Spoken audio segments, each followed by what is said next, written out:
Bonjour à tous. Alors, lorsqu'une personne perverse narcissique est en relation avec vous, est-ce que pour autant, elle se sent mieux? Alors ma réponse va peut-être vous surprendre. Oui en apparence, mais non en réalité. Je m'explique. Lors de la phase de love bombing, en début de relation, vous êtes ébloui par les manœuvres de séduction de cette personne. Vous ressentez des émotions extrêmement fortes et très positives. Du coup, votre partenaire ou votre ami, se sachant à l'origine de ce bonheur, se sent rempli par toutes vos émotions. C'est comme s'il y avait des vases communicants entre vous. D'autant que généralement, le ou la perverse narcissique s'arrange pour vous coller très rapidement dans la relation. Vous allez finir par ne vivre plus qu'au travers de lui ou d'elle. Avec le temps qui passe, l'excitation de la nouveauté va laisser place à des sentiments beaucoup plus profonds chez vous.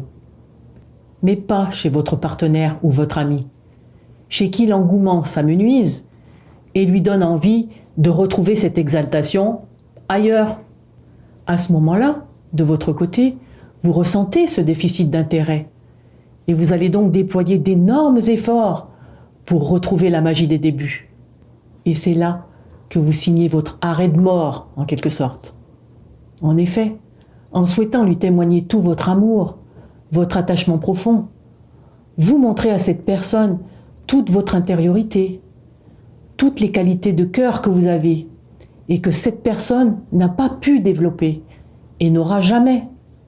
L'injure est alors insupportable pour le ou la perverse narcissique, qui se veut supérieur aux autres, conformément à l'image de personne parfaite qu'il ou elle se plaît à afficher à tout le monde. Son but va alors être de vous dévaloriser, de vous descendre, de vous enlever toutes ces qualités, celles-là même qu'il ou elle voulait tant s'approprier en début de relation. Car une fois de plus, son constat est que c'est impossible. Et il ou elle va vous en vouloir pour ça. C'est ainsi que débute la descente aux enfers pour vous. Car contrairement à vous, rien ne s'est ancré chez votre partenaire ou votre ami. C'est d'ailleurs pour ça que ce genre de personne peut si facilement tourner les talons une fois que la relation se termine, sans aucun état d'âme. De même, si vous avez l'occasion de croiser cette personne après la rupture, vous serez époustouflé de constater à quel point cette personne est différente de ce qu'elle était quand elle était avec vous, maintenant qu'elle est avec une nouvelle proie. Les pervers narcissiques sont comme des caméléons et s'adaptent à leur proie. Tout ceci témoigne que jamais rien ne s'inscrit à l'intérieur d'un ou d'une perverse narcissique. Avec eux, vous n'avez de l'intérêt que lorsque vous leur permettez de se sentir supérieurs, au-dessus du lot, meilleurs que tout le monde. Dès lors que vous ne remplissez plus ce rôle, qui que vous soyez, pour vous, c'est terminé. Ce que vous devez absolument intégrer, c'est que l'issue de cette histoire était forcément l'échec. Car en fait, il n'y a jamais eu de véritable relation. Et cet échec ne doit en aucun cas remettre en question votre valeur à vous. Vous vous étiez juste adressé à une personne qui est incapable d'établir de réelles connexions avec les autres. Mais vous, vous le pouvez.